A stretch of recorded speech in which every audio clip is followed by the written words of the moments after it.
Başlayalım mı? Başlayalım. O zaman konumuzu arayalım. Banu Sabancı.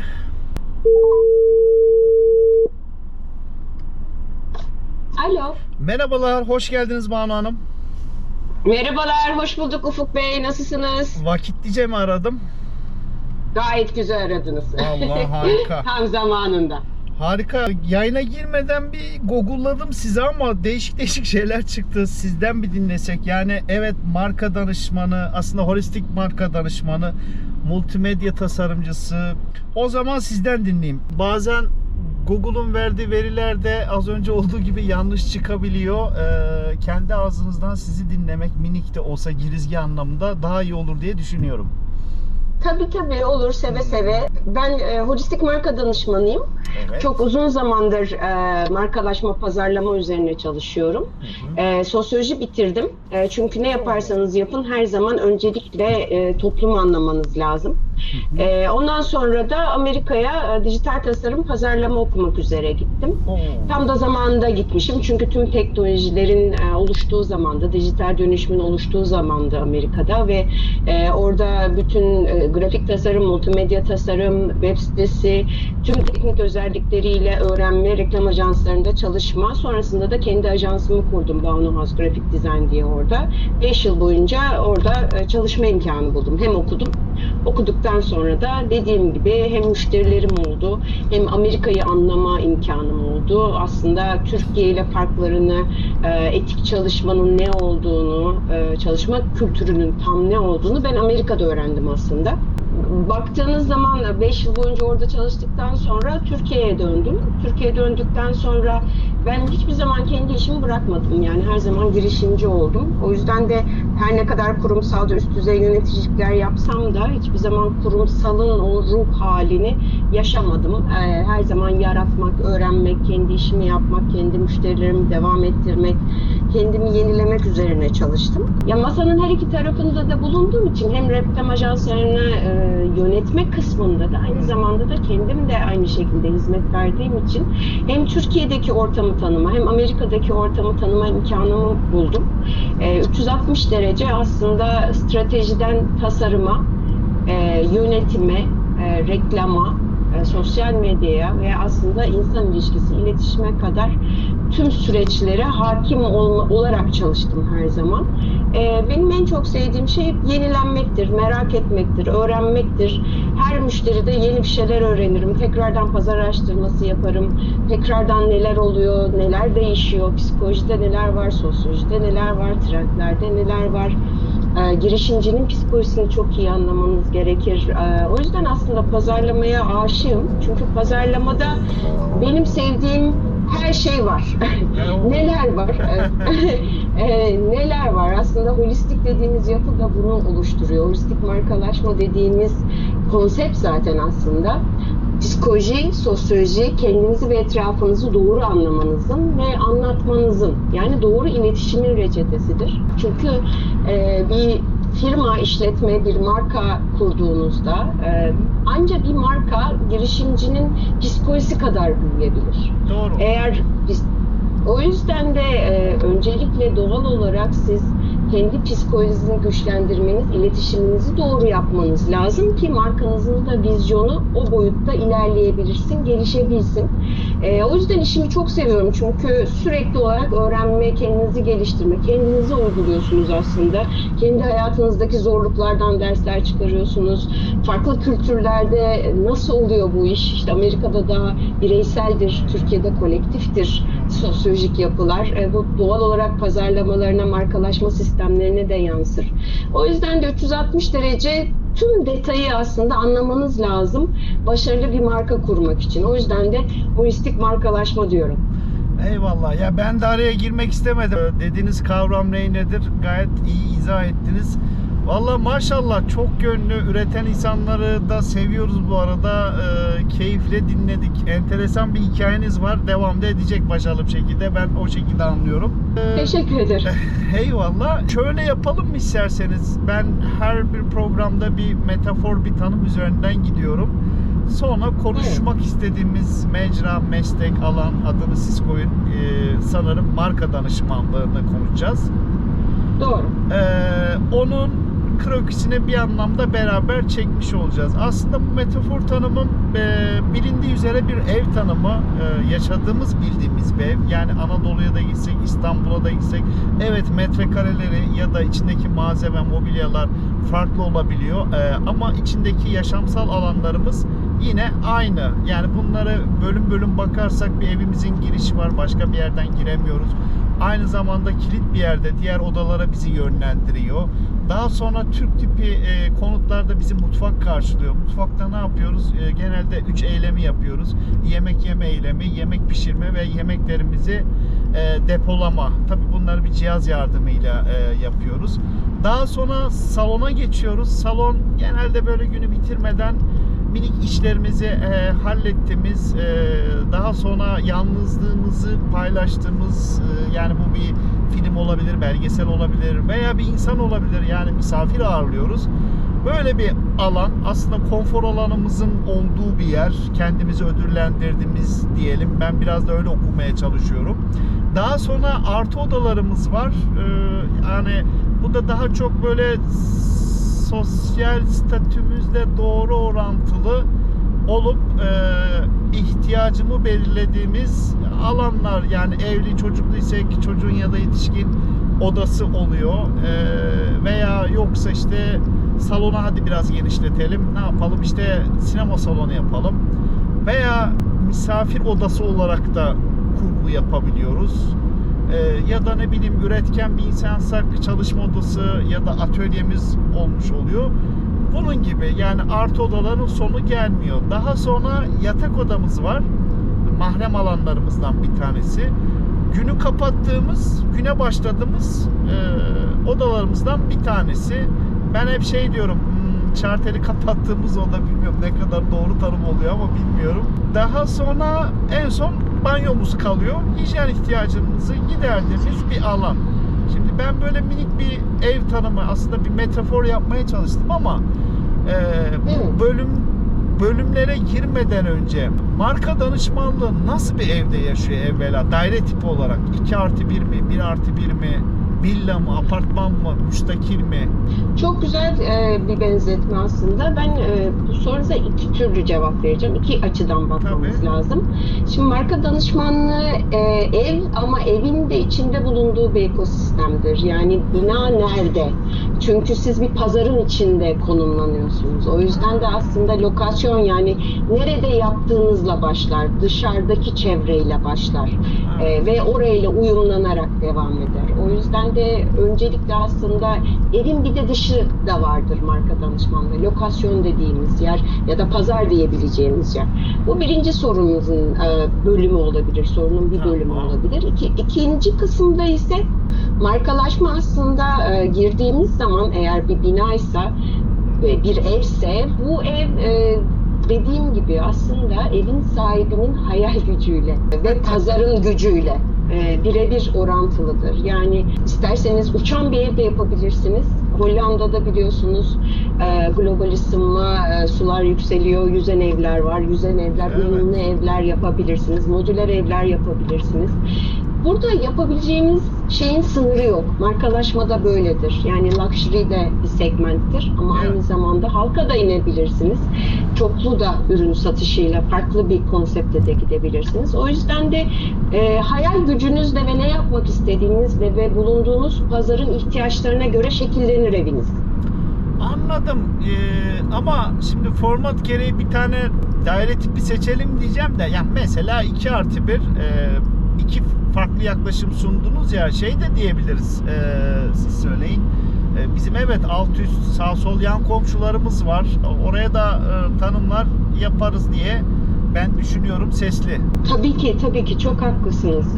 Bizim evimiz açıkçası baktığınız zaman holistik markalaşma olarak müstakil bir ev olabilir. Tamam. Oda sayısını size bırakabilirim. Tabii ki zaten bir mutfağı olacak. Tabii ki bir yatak odası, bir salonu olacak, bahçesi olacak belki. Birlikte gezebiliriz. Tamam, harika. O zaman ev tanımını ben minik bir ilave yapayım. Müstakil ev dedik çünkü ben normal bir dairenin bölümlerini tanıttım. Buna ilaveten bir tane de bahçemiz var. Bahçemiz aslında Yani evet, keyif alanı gibi gözükebiliyor. Yani içinde süs havuzu olur, normal bir spor yaptığımız havuz olabilir. Ama hem estetik hem de şey gereği çevreye ve doğaya, yani çevredeki komşularımıza ve doğaya duyarlı olduğumuzda bir ayrı bir alan. Yani bahçemiz diye çöpü lönk diye oraya atamıyoruz gibi, ya da estetikse kendi şeyine bakamıyoruz. Oradaki bir peyzaj tasarımcılık denen bir olay var. Onlara da dikkat etmek gerekiyor. Böyle bir alan. Buradan da aynı Çok zamanda giriş yapabiliyoruz. Farklı bir girişimiz Tabii. de var. Yani salondan da geçebiliriz veya evin girişi burası da diyebiliriz. Okey, o zaman anlaştık diyorum. Müstakil bir ev. Tabii aynı zamanda komşularımız da var. Güzel bir ev. Tabii. O zaman evin girişinden başlayalım. Ne dedik? Bir girişimiz var. Başka bir yerlerden giremiyoruz, edemiyoruz. İşte nedir?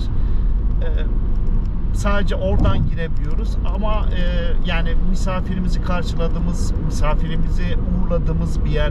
Ne bileyim, o antre giriş dediğimiz yerde bir ayna var. Belki her sabah evden çıkmadan önce benim yaptığım rutin. Seni seviyorum deyip böyle çıkıyorum kendime. Bravo size. Eyvallah. Ya da yerde bir patchwork kilim ya da halımız oluyor. İşte mobilyalara baktığımızda bir portmantomuz oluyor. Günlük kıyafetlerimizi depoladığımız alan. Böyle bir alan. Yani ben ana keyword dediğimiz kilit sözcüğe girmek istiyorum. Yani aslında bir tane giriş olan bir yer, kritik bir yer. Şimdi Tabii. bu sektörün, alanın girişi nasıl bir şey, ya da var mı böyle bir şey? Varsa ne? Olmaz mı? Tabii ki. Her şeyin bir start noktası vardır, bir girişi Eyvallah. vardır.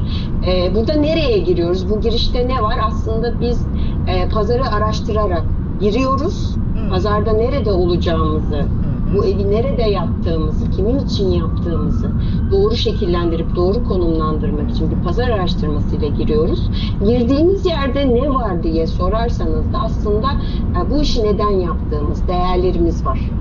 Amacımız var. Bu işi yaparak nereye ulaşmak istiyoruz? Vizyonumuz var. Markamızın kimliği var. Aynada gördüğümüz aslında aynı bir insan gibi, siz nasıl kendinizi görüyorsunuz aynaya baktığınızda, karakterinizi, pozitif bir insansınız. Değerleriniz de çok güzel, insanlara yardım etmek üzerine böyle bir program yapmaya sonuçta başlamışsınız. Eyvallah. Paylaşmayı seviyorsunuz. Teşekkürler. Yani sağ olun. sizin marka karakterinizin değerleri gibi markanızın da zaten aslında değerleriyle oluşturarak bu sizin müşterilerinize aslında vereceğiniz o izlenimdir. Onlarda bırakacağınız izdir. Bu ne kadar güçlüyse, ne kadar aslında bir hol gelenleri eve güzel bir şekilde ağırlıyorsa o kadar da güzel bir anlam bırakarak zaten ilişkiyi devam ettirir. Wow, valla harika bir giriş oldu. Girizgah diyorum. Eve girdik yani, sektöre ya da alana, neyse. Ya ben meslek diyebilir miyim? Alan mı? Nasıl bir şey bu? Yani mesleğin tanımı biraz Meslek farklı. diyebilirsiniz. Uzmanlıktır, bir disiplindir. Pazarlama bir disiplindir. Aynı bir matematik gibi, mühendislik gibi bir disiplindir. Bizim ülkemizde biraz daha böyle sanki sosyal insanların, konuşmayı presentable insanların yaptığı bir şey olarak görülür ama Amerika'da bayağı ciddi bir disiplin olarak öğretilir, okutulur okullarda, üniversitelerde. Evet, harika. Ekleyecek bir şey yoksa ben buradan direkt mutfağa geçiyorum tanım olarak. Memnuniyetle.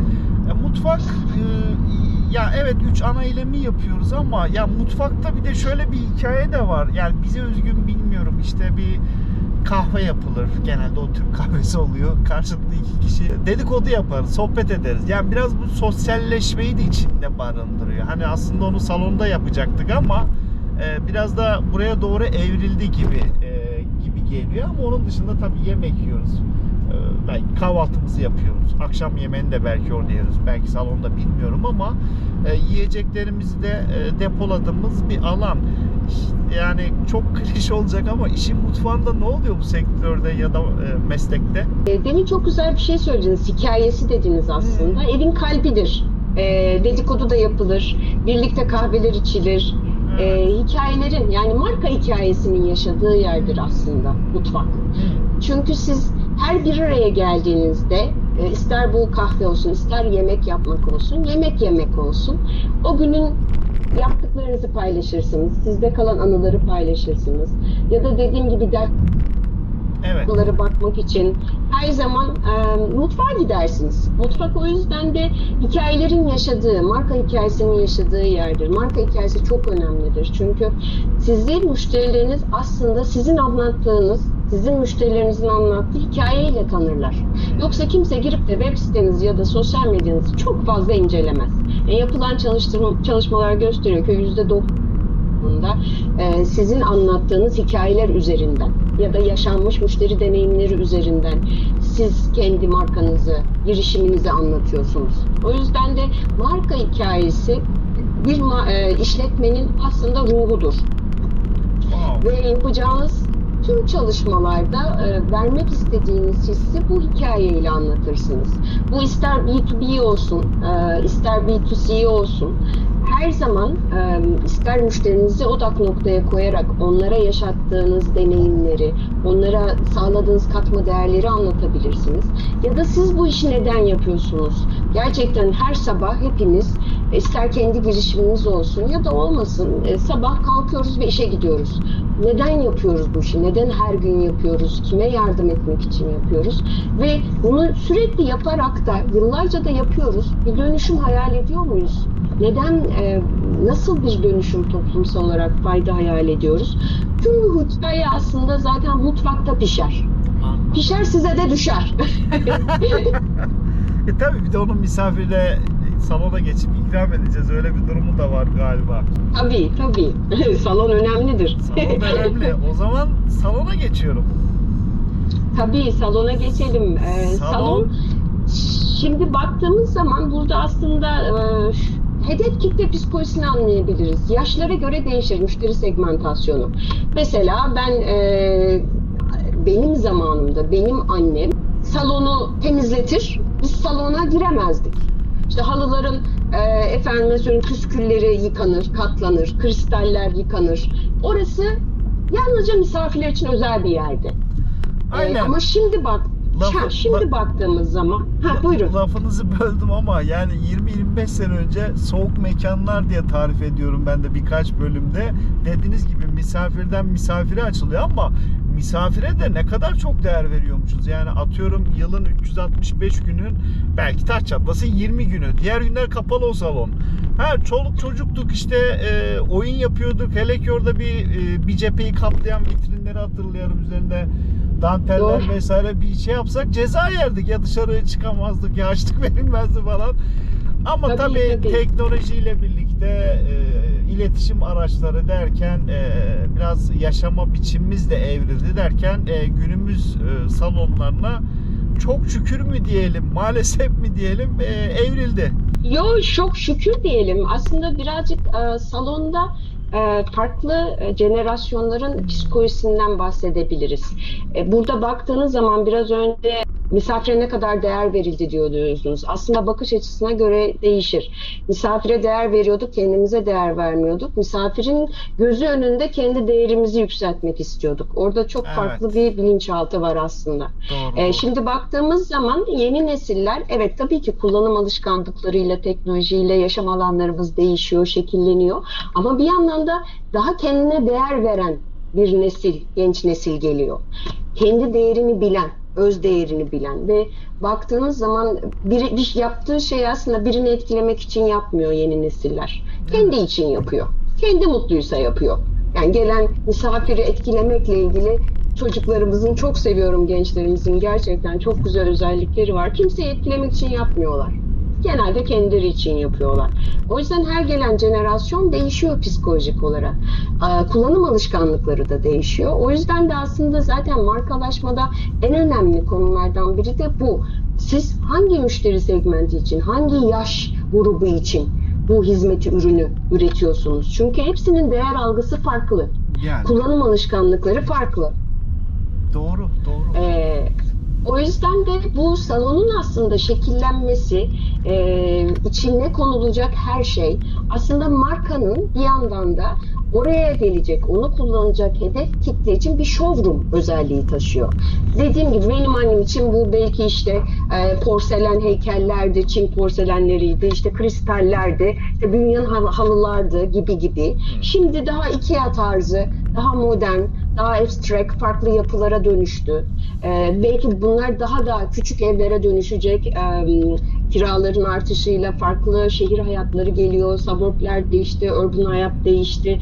Her şey değişiyor. O yüzden de baktığım zaman dediğim gibi salon showroom'dur markanın. Bütün aslında yapacağı iletişimin, görselliğin sergilendiği de yerdir. Bu reklamlar da olabilir, logosu da olur, sosyal medya iletişimi de olur. Yapacağı tüm iletişimin showroom'udur. Ama en önemli kısım salon kime ait, kimler tarafından kullanılıyor, kim değer verecek buradaki bu showroom'da sergilenenlere. Anladım. Ya mekansal bir yaklaşım oldu aslında. Yani geçmiş, gelecekteki, şimdiki kullanımda da hep bir vitrinvari, galeri gibi bir kullanım amacımız vardı. Çünkü misafiri başka odada değil, bir orada ağırlayabiliyoruz. Öyle de bir durumdan mütevellit diyeyim. Artı odalara mı geçelim yoksa devam edelim mi? Ekleyeceğimiz bir şeyler var mı salona dair? Yok, geçebiliriz aslında. Artı bir odalar. Siz bilirsiniz. Estağfurullah. Artı odalar, yani girişte de bahsettim ama yani biraz böyle sosyal statümüzle doğru orantılı ihtiyacı belirlediğimiz odalar oluyor. Tabii bu arada biz hani müstakil bir ev dedik ama artı kaç bilmiyorum. O biraz da sizin yapacağınız, yani ihtiyaç duyacağınız artı odalarla doğru orantılı. Artı birden başlayalım isterseniz. Tabii olur. Yatak odasından da başlayabiliriz isterseniz. Hiç fark etmez. O zaman ilk önce yatak odası diyelim. Mahrem alanımız. Ondan sonra artı oda yapalım. Tabii ki. Tamam. Şimdi baktığımız zaman yatak odası aslında yenilenmenin, yani bir deneyimin yeri. Evet. Sonuçta biz her gece orada bir uyku deneyimi, rahatlama deneyimi paylaşıyoruz, yaşıyoruz. Markalaşma olarak da baktığımız zaman yatak odası aslında müşterilerle yaşadığınız, müşterinize yaşattığınız deneyimin odası diyebiliriz. En önemli konu da budur aslında. Sizin genel müdürlüğünüzde olan iletişim değil, sizin çalışanlarınızın müşteriye dokunduğunda onlara bıraktığı histir yatak odası. O yüzden de mahremdir. Çünkü iki kişi arasında büyük, önemli, sizin tüm markanız için yaptığınız tüm o milyarlarca liralık harcamanın aslında özüdür. O yüzden de eğer kullandığınız farz-ı meal yatak örtüleriniz organikse, doğalsa uyku kalitenizi yükseltecektir. Çünkü neden?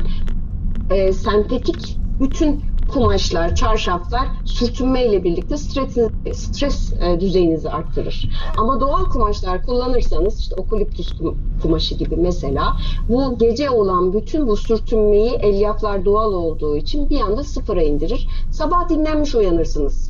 Saçınız, efendime söyleyeyim, cildiniz daha sağlıklı olur, antibakteriyeldir. Yani burada deneyim, neden bunları anlatıyorum? Deneyim aslında sizin kullandığınız her malzemenin müşteriye bırakacağı hisle çok önemli.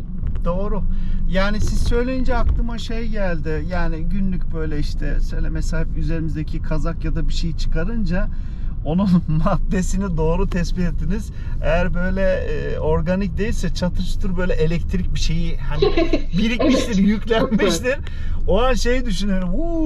Gün boyunca bu kadar benle miydi bu elektrik yahu derim kendi kendime. Yani o kadar aslında dikkat etmemiz gereken bir şey. Çok haklısınız. Burada tabii şeyle de ilgili. Yani doğallık, organik, pozitif bir deneyim mi bırakmak istiyorsunuz? Bazen öyle konular olabiliyor ki belki yaşamışsınızdır.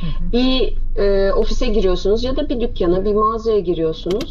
Öyle bir karşılanıyorsunuz ki sanki yanlışlıkla geldiniz oraya. Yani oranın var olma sebebi sanki müşteri için değil, orası öylesine açılmış ve siz de rahatsız etmişsiniz. Yani aslında orada çalışan kişi rahatsız olmuş gibi durumlar olabiliyor. Yani ve bu inanın çok olabiliyor. Bazen yorgun çalışanlar, memnun olmayan çalışanlar, özellikle hizmet sektöründe. Bazen hiç hayatta yiyemeyeceği, diyemeyeceği, karşılayamayacağı ekonomik sebeplerle bir restoranda garson olarak çalışabiliyor ve gelenlere ister istemez kendi hissetmese bile negatif davranabiliyor. Ve eğer işletme doğru bir yapıda değilse, bunu anlamıyorsa çok farklı diyaloglar bile yaşıyor biliyorsunuz. O yüzden de Evet. müşterinizle yaşattığınız tüm bu deneyim, tüm detaylar, her şey detayda gizli.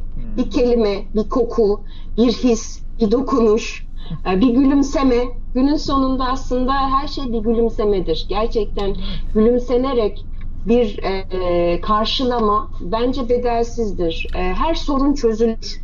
Müşteri hizmetlerinde sorunlar olur. Deneyimler tabii ki her zaman pozitif olmayabilir. Ama eğer siz yapıcıysanız, müşterinizi anlamak üzerine, hayır biz yapmadık, hata bizde değil, sizde değil de, evet ben sizi dinlemek istiyorum, biz nasıl kendimizi iyileştirebiliriz, size nasıl yardımcı olabiliriz bakış açısıyla yaklaşırsanız, o zaman müşterilerinizle olan diyaloğunuz, yaşanmışlıklarınız, müşteri sadakatiniz hepsi artacaktır.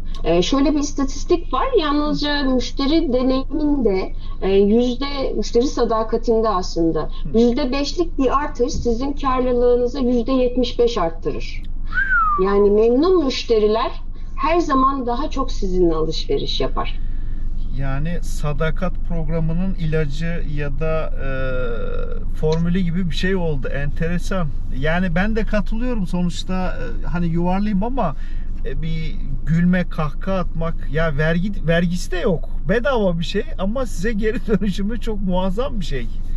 Günlük Tabii yapabiliyorsak tabii. aynen. Japonya'da hizmet sektöründe bu bir kuraldır. Öncelikle eğitimini verirler. Gülme eğitimi vardır, zorunludur. Aa. Eğer gülmüyorsanız, gülemiyorsanız ya da yapınız uygun değilse hiçbir şekilde sizi önde kullanmazlar. Çünkü doğru yapı olmayacaktır. O yüzden de zorunluluktur. Orada o zaman stand-upçılık bayağı meslek gibi bir şey. Aranan bir şey yani.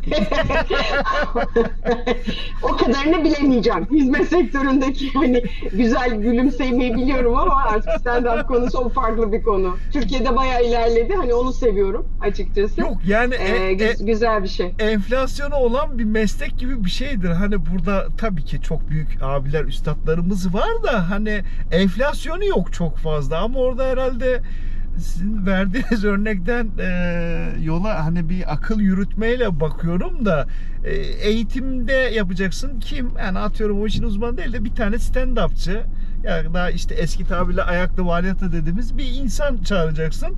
Ona gülmeyi öğretecek. O geldi direkt aklıma. Tabii olabilir, neden olmasın? Yani Evet. birçok sistem kullanılabilir. Yani hepsi var. Sosyal bir yapı açıkçası. Bazı kişilerin doğal olarak içinden geliyor. Gelmeyenler belki de doğru roller değil. Yani herkesin de aynı şeyi yapması Tabii. gerekmiyor. Aynen. Hepimizin farklı yapıları var. Hani iyi kötü demek için değil. Belki o daha başka bir sektörde, başka bir üretimde Evet. daha faydalı olacaktır. Yani hepimizin karakteri ayrı. Birlikte güzel şeyler yapıyoruz aslında. Hani birbirimizi değiştirmek değil. Hani konumlandırma o yüzden önemlidir. Biz neredeyiz? Belki bize uygun değildir. Uygun olan yerde çalışırsak daha mutlu oluruz. Okey. Yatak odamızı da şekillendirdik. Evimiz ufak ufak beliriyor diyelim.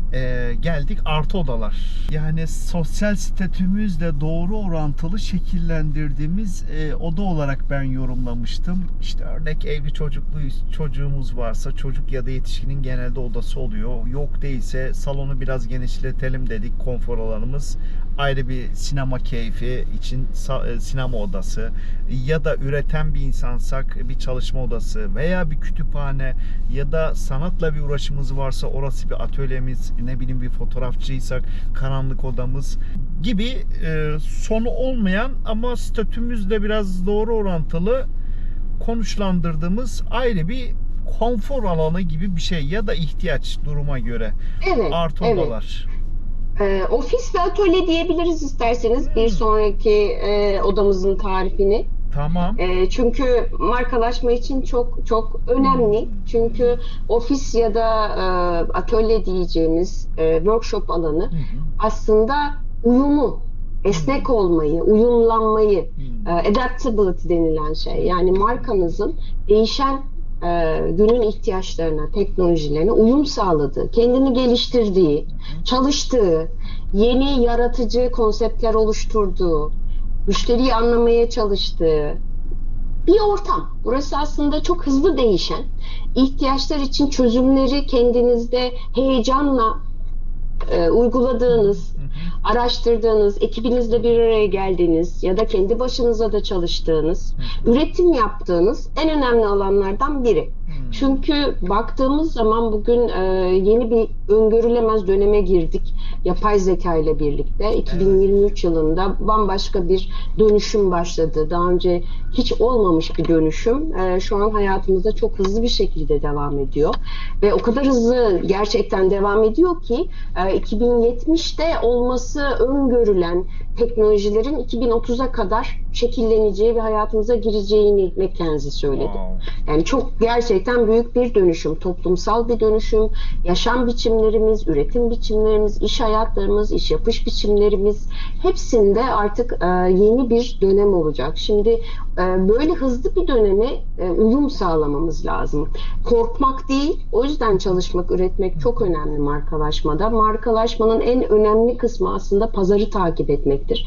Pazarda neler değişiyor? Benim ürün hizmetlerim hala bu ihtiyaçlarla paralel mi? Benim müşterilerimin iletişim alanları değişti mi? Onlara nasıl ulaşabilirim? Yeni teknolojik sistemlerle onların davranışlarını, ihtiyaçlarını takip edebilir miyim? Bunları algoritmalarla anlayabilir miyim? Bunların hepsini aslında dediğim gibi uyumlanmak dediğimiz, pazara uyumlanmak dediğimiz, müşteri ihtiyaçlarına uyumlanmak dediğimiz tüm çalışmaları aslında biz çalışma odasında icra ediyoruz her gün. Şimdi artı odalar dedik. Galiba banyoya geçiyoruz. Eğer ekleyeceğiniz bir şey yoksa. Tabii. Ya banyo Geçebiliriz. şimdi kestirmeden işte şey diyoruz, hijyen ihtiyacımızı giderdiğimiz bir alan diyoruz ama genelde ben her bir bölümde konuklarıma şunu aslında hayal ettirmeye çalışıyorum ama ya evet özünde bir hijyen temizliği var. Ne bileyim duş alıyoruz pis kokmamak için. Karşıya tarafa da duyarlılık, yani bir toplum içinde yaşayan bir insanız. Ne bileyim dişimizi fırçalıyoruz yine hem rahatsız etmemek hem de kendi sağlığımız için ama özünde var olan bir sağlık bir durumu korumak. Aslında ben biraz tazelenme alanı olarak bakıyorum. Yani duş aldığımızda o su da vücudun bir ihtiyacı. Hani sadece keselenmek değil, hani bir auramız sıfırlanıyor, yenileniyor, bir denge sağlıyor enerjisel anlamda. Böyle bir ihtiyaç da var. Nasıl yorumlarız bilemedim. Var mı daha doğrusu böyle bir banyomuz? Olmaz mı? Çok güzel bir banyomuz var. Biliyorsunuz evin değerini iki şey arttırır. Mutfak ve banyo. Eğer evinizi satılığa çıkaracaksanız, bir de walk-in closet yaparsanız onun da şu an değer algısı çok yüksek. Özellikle yapıyorlar gerçekten. Ama hani dünyada kabul görmüştür. Evet. Mutfak ve banyoyu yenilediğiniz zaman evinizi her zaman daha yüksek bir fiyata satabilirsiniz. Bu ilk kuraldır. Gelelim banyomuza. Şimdi banyoya ben iki açıdan bakacağım. Biri dediğiniz gibi çok güzel, gerçekten de yenilenme alanı, refreshing, ama yenilenmede aslında egoyu da bıraktığımız, yani kendimizi orada aynada net gördüğümüz, kendimizi tam çıplaklığıyla gördüğümüz, yani egomuzdan kurtulmamız gereken bir alan. Bir o açıdan değerlendireceğim markamız için ne anlama geliyor. İkincisi de aslında consistency denilen bir tekrardır. Banyoda bilirsiniz fayanslar tekrar eder. Bir tekrar vardır içeride, kendi içinde. O yüzden de bir sürekliliği de vardır. Yani görsel olarak, efendime söyleyeyim, dediğim gibi dekor olarak ya da işte musluğunuz vesaireniz, araçlarınız, gereçleriniz, orada bir süreklilik de, tekrar unsuru da vardır. Hani iki türlü bakmak istiyorum o yüzden de.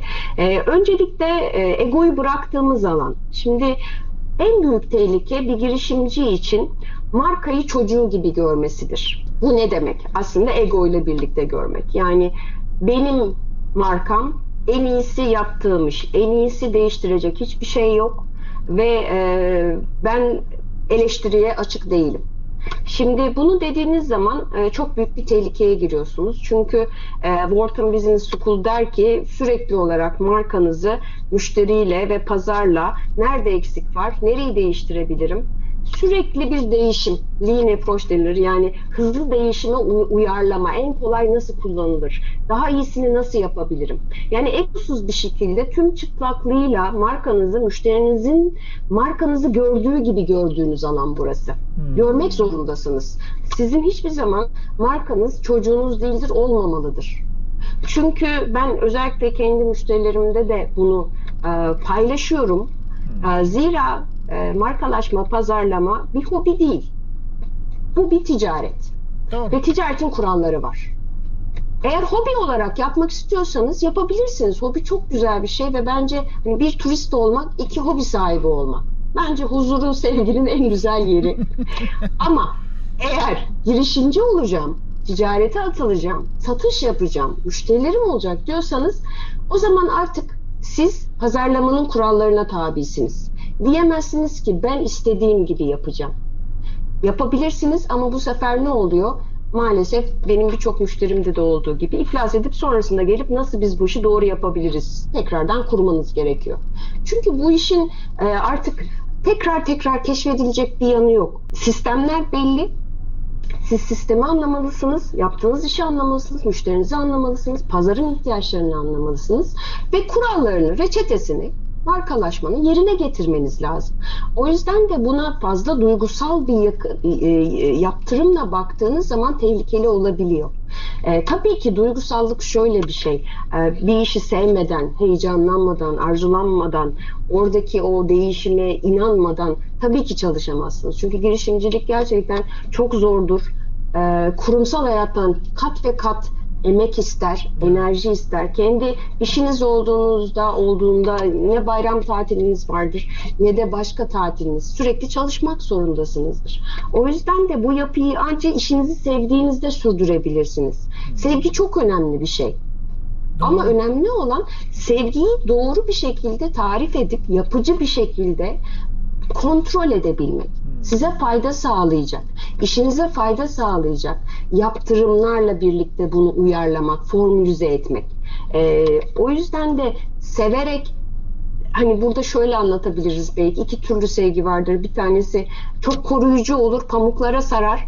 Maalesef ortaya naif, pazara uymayan diyebileceğimiz kırılgan yapılar çıkarır. Diğeri ise tam da aslında doğanın çocukları yetiştirdiği yapıdır. Ne yapar bir aslan kaplan? Öğretir, avlanmayı öğretir.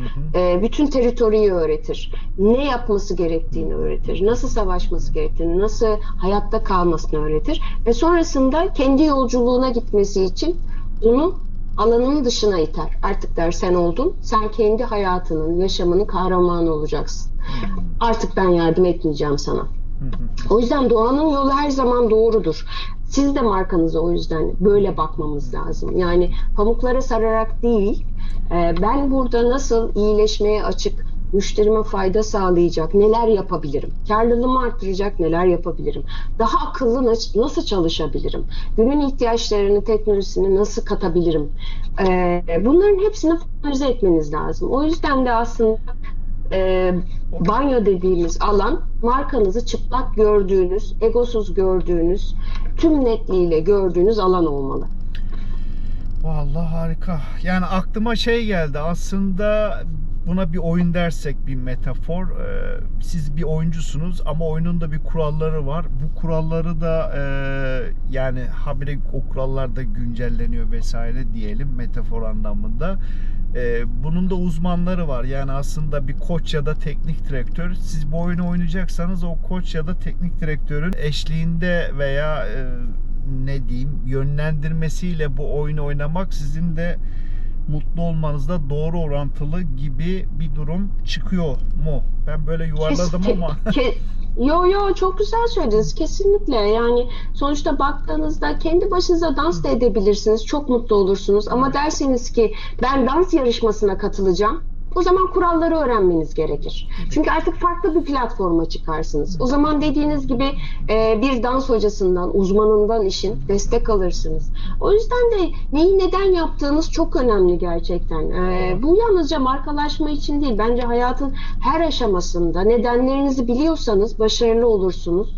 Çünkü nedenler sizin zor anlarınızda sizi ayakta tutacak tek şeydir. Yani bir girişimci sonuçta global ekonomik kriz var. Türkiye'de ekonomik kriz var. Birçok zorluk var.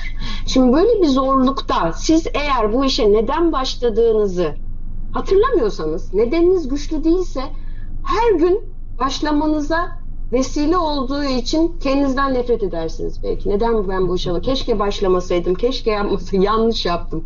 Kendinizi sorgularsınız. Ama eğer nedeniniz güçlüyse, inanıyorsanız bu işi neden yaptığınıza her sabah heyecanla kalkarsınız. Çünkü neden yaptığınızı çok iyi biliyorsunuzdur ve birilerine fayda sağlayacağınızdan eminsinizdir ve bu sizi mutlu eder, size şevk verir. Vallahi harika. Geldik bahçeye bir çırpıda. Evet, evet. Bahçemiz. Aslında bahçeye gelmeden önce bir de şu banyo ile ilgili consistency, süreklilik kısmına da ufakça biraz daha açmakta fayda var. Sonra da bahçeye çıkalım. Şöyle ayaklarımızı uzatalım. Olur olur. Ya o kısma paten mi desek acaba, daha mı olur? Ya patende bir sürekli bir tekrar oluyor ya. Mı? Tabii ki diyebiliriz. Süreklilik, Eyvallah. patern, istikrar diyebiliriz. İstikrar da çok önemlidir. Çünkü aslında başarıyı sağlayacak en önemli şey disiplin ve istikrar ve sürdürülebilirlik. Doğru. Bu ne demek?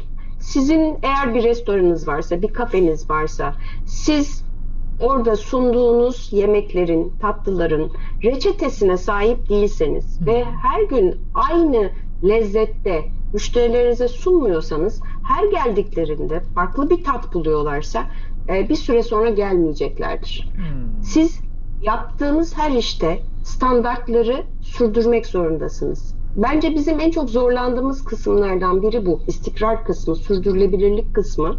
Benim çok uzun yıllardır, hani tüm dünyada da gittiğimde de inceliyorum. Amerika'daki farkımız, Türkiye'deki farkımız. Biraz burada duygusal olarak kendimizle de ilgili farklı aslında diyalogların da işin içine girmesinden dolayı istikrar konusunda sorun yaşıyoruz. Çünkü psikolojik olarak biraz sıkılganız. Sürekli bir yenilik ihtiyacı var. Ve hep değiştirmeyi istiyoruz. Bu ama markalaşmada en büyük tehlikedir. Sürekli olarak eğer görselinizi değiştirirseniz, sürekli olarak logonuzu değiştirmeye çalışırsanız, sürekli olarak renklerinizi, hizmetinizi, dekorasyonunuzu değiştirmeye çalışırsanız akılda kalmazsınız. Akılda kalıcılık zaten marka olmanın özü. Şimdi baktığımız zaman aklınıza gelen 1800'lerden beri olan en eski markalara bir Coca-Cola rengi Pantone rengidir. Coca-Cola rengi diye vardır Pantone'da. Evet. Yani sayısal olarak bir tanımı olan, yani hiçbir zaman değişmeyen ve klasikleriyle devam eden, lezzetiyle aynı şekilde, tasarımıyla aynı şekilde. Ya da baktığınız zaman Starbucks'a gittiğiniz zaman açılış saatleri, kapanış saatleri, size sundukları bardaklar, türleri, fiyatlar, hepsinin iletişim biçimi bir gün şöyle yapalım, bir gün böyle yapalım değil. Yani oradaki çalışanlar bir gün belki isminizi soruyor, bir gün sormuyor değil. Her gün soruyorlar. Her gelen müşteriye soruyorlar. Bizde birazcık işte bu gibi süreklilik gerektiren noktalarda bir kopma oluyor açıkçası. Ve o kopma da markanın özünü tehlikeye sokuyor. Bu kalitede değişiklikler olabiliyor. Ekonomik durumlardan dolayı daha önce belki daha kaliteli malzeme alınabiliyor ya da daha değerli, işinin uzmanı şeflerle çalışıyorlar. Bir süre sonra o şefleri tutamıyorlar, onlar gidiyor. Daha yeni arkadaşlar geliyor. Onların tabii ki kalite algısı farklı oluyor. Ya da daha önce farzimel Fransız tereyağı alıyor, onu sürdüremiyor. Sonra onu yavaş başka bir değere döndürüyor. Ama bunu tabii ki müşterileriniz anlıyor. Anlamıyor değil. Sürekli olarak bir değişiklik, bir değişim.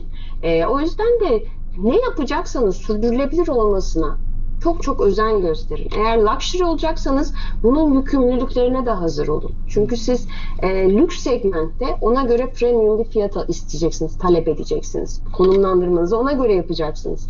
Ama sunduğunuz hizmetin de tüm detaylarıyla bu vereceğiniz, talep ettiğiniz premiumun arkasını dolduruyor olması lazım. Yoksa hiçbir zaman akçeler, rakamlar İnanın sorun değildir. Genelde ben bu kısmı özellikle çok anlatıyorum. İşte çok pahalı. Hayır, konu hiçbir zaman pahalı olmak değildir. Eğer siz aldığınız hizmetten memnunsanız, size gerçekten unutulmaz bir anı, bir keyif, bir deneyim yaşattıysa kimse parayı düşünmez. Ya da param yok diyen bir insan 5 dakika sonra inanılmaz bir tatil satın alabilir ya da saat satın alabilir. Ve siz dersiniz ki ama demin öbürsü için yoktu param. Onun için değerli değildi çünkü. Ama onun için değerli olanı her zaman para da, emek de, zaman da yaratır insanlar. Ama dediğim gibi istikrar en önemli konulardan biri markalaşmada. Okey, vallahi harikasınız. Geldik bahçemize. Evet, bahçeler güzeldir. Güzeldir. Keyifli alanlarımızdan bir tanesi. Ama aynı zamanda çevreye, komşularımıza ve kendimize duyarlı olduğumuz açık alan. Aslında biraz da çıplağız orada, açıktan kastım. Savunmasız bir yer. Yani evet, bir mobilyalarımız vesaire var ama hani yan tarafta da komşumuz var. Toprak komşumuz. Onun da bahçesi var. Ona karşı da duyarlı olacağız. Ama bir doğa ekosistemi var. Kirletmemek üzere doğaya da saygılı olacağımız ve sorumlu hissettiğimiz bir alan. Ama özünde keyif alanı. Yani ne bileyim, bahçede bir kahvaltı yapmak ya da bir akşam misafirimizi ağırlamak, güzel bir ağaç varsa gölgelinde veya rüzgar sesiyle güzel alanlarımızdan bir tanesi. Çok çok doğru. Benim güzel şey söylüyorsunuz. Ekosistem gerçekten de. Evet. Yani marka danışmanlığı nasıl bir bahçesi var desem? Şimdi marka danışmanlığı markalaşmayla var olan bir meslek doğal olarak. O yüzden de bugün bizim konuştuğumuz tüm odalarımız başarılı bir marka, bir girişimcinin hayalindeki markayı nasıl oluşturabilir? Oda biz onun reçetesini vermeye çalışıyoruz birlikte. Şimdi markalaşmada bahçe olarak baktığımız yer, demin dediğimiz gibi doğayla uyumlu olması. Yani mimaride en önemli konu oranın ihtiyaçlarına, kaynaklarına, ekosistemine uygun yapılar yapmaktır. Bu da neden? Sürdürülebilir olması için. Şimdi eğer sizin bulunduğunuz bölgede su yoksa, su sıkıntıysa, siz bu bahçeye öncelikle fazlasıyla su gerektiren, su talep eden bitki örtüsü koymamanız gerekir. Yani. Botanik olarak. Şimdi çünkü neden? Zorlanacaksınız. Su getireceksiniz. İşte suya daha fazla para vermeniz gerekecek. Ama oysa ki oranın doğasına uygun bitki kullanırsanız bir kere yapacaksınız ve yıllarca kullanacaksınız. O yüzden de bahçede en önemli konulardan biri aslında uyum. Doğayla uyum olması, sürdürülebilir olması için. Markalaşmada da böyle. Yaptığınız şeyleri yalnızca o gün için, o günü kurtarmak için değil, kalıcı olması için yaparsanız ekonomik olarak size kazanımı gelir. Geri gelir, size kazandırır. Çünkü eğer siz sürdürülebilir kalıcı yapmazsanız sürekli olarak harcama yapmanız gerekir.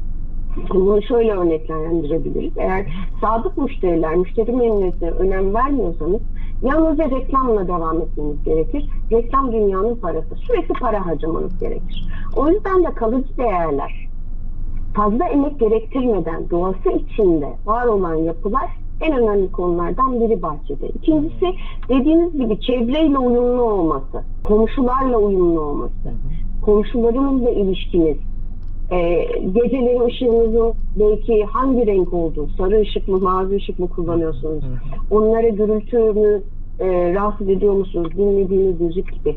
Yani etkileşime girdiğinizde bir alan, dışarıya çıktınız çünkü. O yüzden de markalaşmada da doğal olarak diğer işletmelerle, network'le, ilişkileriniz, sizin çalışanlarınızla, aynı zamanda işverenlerinizle, tüm ekosisteminizle olan diyaloğunuz çok önemlidir. Ki keyifli olsun. Eğer karşı taraf, yani yan komşunuzdan sizi rahatsız eden müzik geliyorsa bahçede oturamazsınız. O yüzden de bu karşılıklı bir diyalog aslında. Siz de aynı şekilde karşıya değer vermelisiniz. O da size değer vermeli. Aslında zaten bahçe çiti demokrasiyi bence temsil ediyor markalaşmada. Çünkü demokrasi kendi sınırlarınızı, diğerini rahatsız etmeyeceğiniz alanı yaratmaktır. Başkalarını rahatsız ederek hiç kimse aslında rahat olamaz. biz bir toplum içinde yaşıyorsak markamız da bu toplumun içinde var olacaktır. O yüzden de reputasyon dediğimiz şey aslında bir markanın tüm çevresine, tüm topluma, tüm komşularına bıraktığı his, duygu, akıllarda nasıl kalıyor? Reputasyon çok çok önemlidir. Uzun zaman alır ama bir anda da kırılır gider. O kadar da hassastır. O yüzden istikrar çok önemlidir gerçekten. O yüzden de bahçe değerlidir gerçekten. Bir ağaç, meyve ağacı varsa ne güzeldir. Değil mi? Meyvamızı toplarız, paylaşırız. Ondan birçok ürün konservede yaparız, reçeller yaparız, pekmez kaynatırız. Birçok şeye dönüştürebiliriz aslında. O yüzden de bahçeyi şöyle de düşünebiliriz. Markamız için farklı iş alanları geliştirebilir miyizin keyfini de düşünebileceğimiz, keyifli bir şekilde brainstorming yapacağımız bir alan olarak da düşünebiliriz. Çünkü elimizin altında bazen yakında çok göremediğimiz şeyler olabiliyor. Oysa ki bunu kendi ürün gamımıza kattığımızda, kendi hizmetlerimize kattığımızda bir anda çok büyük bir keyif alabilirsiniz. Müşterilerinize keyif verebilirsiniz. Daha geniş bir deneyim sağlayabilirsiniz. Kazanımlarınızı arttırabilirsiniz. Aynı zamanda da gerçekten. O yüzden de kalıcılık, ekosistem, doğru ürünleri o pazara uygun sistemleri seçmek, bunlara yatırım yapmak, tüm network, ekosistemle olan iletişiminiz, ilişkiniz, markanızın bıraktığı reputasyon, ürün arttıracak aslında. Vallahi bir çırpıda bitti evimiz. Doyamadık. Evet, ev güzel oldu. Ev güzel oldu. Evi sevdim. Kesinlikle. Yani ekleyeceğimiz bir şey yoksa benim her konum olduğu gibi bir iki merak ettiğim bir içeriden çektiğim sohbetten sorum olacak. Her işin mutlaka zorluğu vardır ama bunun böyle zor diyebileceğimiz ne olabilir bu işin?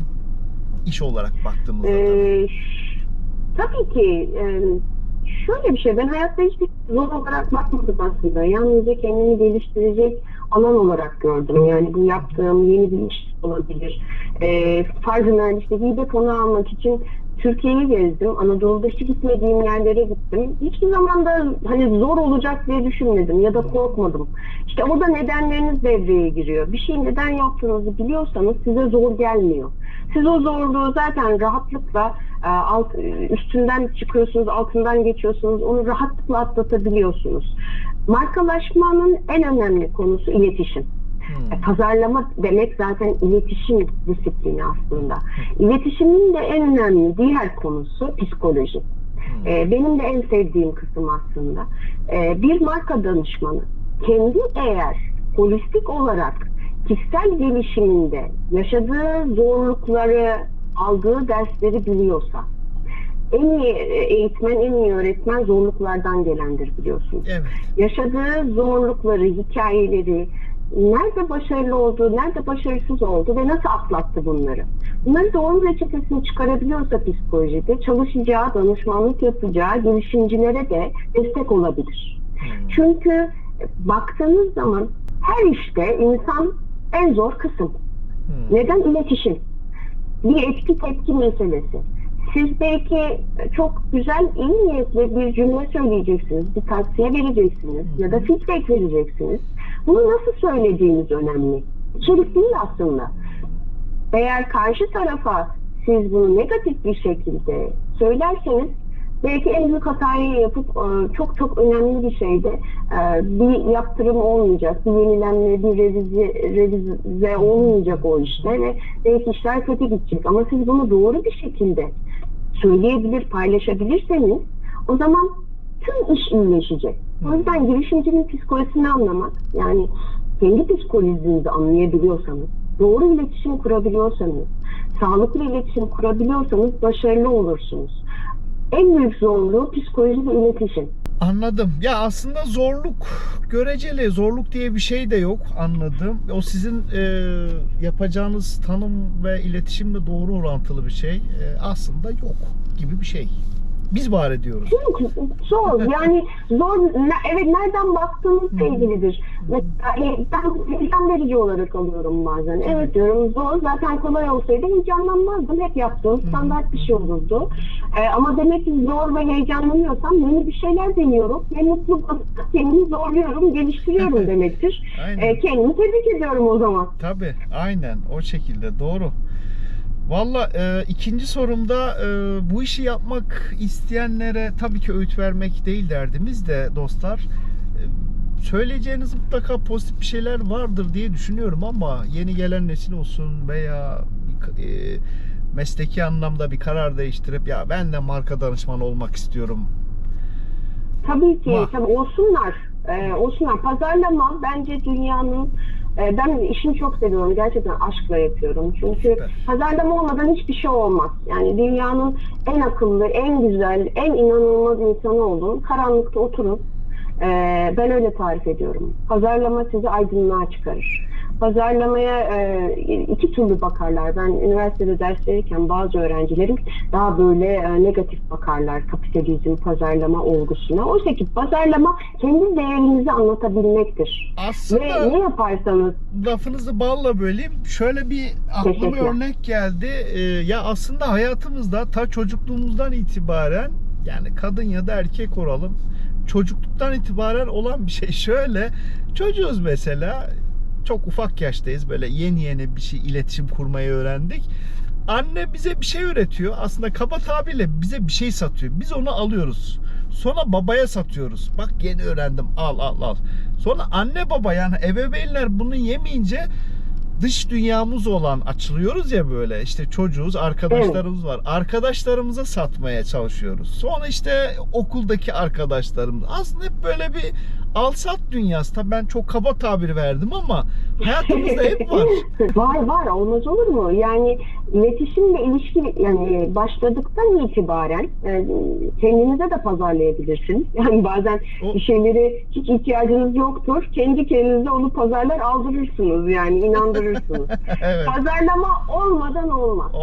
Bu sonuçta kapitalizmle ilgili bir konu değil aslında. Değil. Bu değer yaratma ve değeri doğru yerde konumlandırma ile ilgili bir konu. O yüzden de ne okursanız okun, pazarlamayı öğrenin. Bu birinci benim size tavsiyem. Marka danışmanlığı olarak baktığımız zaman da neye dikkat etmeniz lazım? İnterdisipliner yapı. Yani yalnızca pazarlama değil.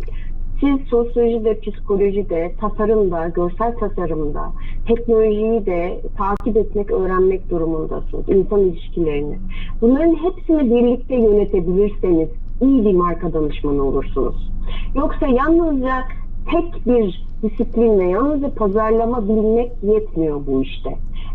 360 derece holistik diyeceğimiz yapıya, ki bu artık aslında tüm eğitim sisteminde, bir mühendis olacaksanız da bunu öneriyorlar. İnterdisipliner yapı. Yani bir mühendis de aynı zamanda insan ilişkisini, psikolojiyi, sosyolojiyi öğretmeli ki üreteceği şeyleri doğru konumlandırmalı. O yüzden de katmanlandırmamız gerekiyor. Çünkü karşımızda yapay zeka var zaten, rakibimiz. Yapacağımız çoğu işi o yapıyor olacak. Şimdi böyle bir yapı içinde bu psikolojiyi anlamak, hikayeyi doğru anlamak, insan ilişkilerini doğru yönetebilmek. Bunlar bizim güçlü yanlarımız. Psikoloji ve insan ilişkilerini yönetebilme kabiliyetimiz. Şu an henüz yapay zeka buralara gelmedi. O yüzden de bu yaratıcılık kısmını bunlarla doğru örtüştürürsek, aynı zamanda oldum demek değil, sürekli yeniden öğrenme, hep öğrenci kalmak. Bence bu işin sırrı o. Öğrenci kalabilme heyecanınızı kaybetmeyin. Oldum dediğiniz an bitersiniz.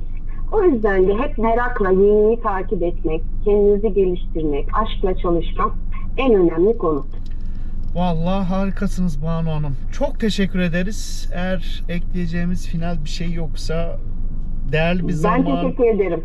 Değerli bir zamanı, değerli bilgilerle paylaştınız. Ben de aydınlandım epey. Yani yolun çok başında olan bir insan olarak ortak noktalarımız var. Yani bir geçmiş anlamda daha önce de konuşmuştuk ama çok farklı dünyalarmış ya. Onu anladım ben bu işi. Estağfurullah. Dünyalar aslında birbirimizi tanıdıkça aslında bence öyle zenginleşiyor dünyalar. İyi ki tanıştık. Ne güzel bir program yapmışsınız. Elinize sağlık. Eyvallah. Bu da bence yapay zekanın alamayacağı bir kısım. Deneyimlerinizi paylaşabilme kabiliyetiniz, hikayelerinizi birbirinizle paylaşabilme kabiliyetiniz. Bence benzersiz. Hepimiz, herkes öğrenecek bir şey var. Mutlaka, aynen. Tekrar teşekkür ederiz. Sağ olun. Ben çok teşekkür ederim. İyi akşamlar İyi diliyorum. akşamlar. Güle güle. Sağ olun. İyi Bye bye. akşamlar. Bay bay.